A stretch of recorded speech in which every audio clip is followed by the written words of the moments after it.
Hey everybody, Grandpa Rails with the update on the WKJ and GP Railroad.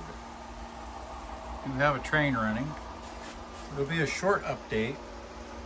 I've been working on this area right here.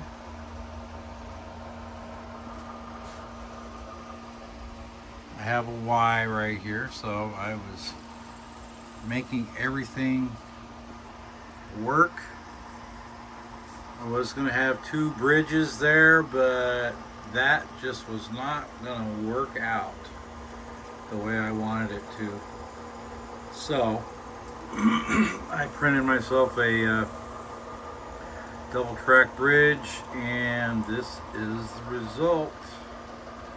Everything's working pretty good so far, and I'm looking forward to getting this thing going where I can run trains all the time and start working on the good old scenery.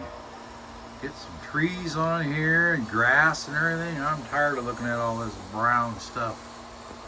Anyway, hope you have a good one. Thanks for watching. Thanks for subscribing, and we will see you later.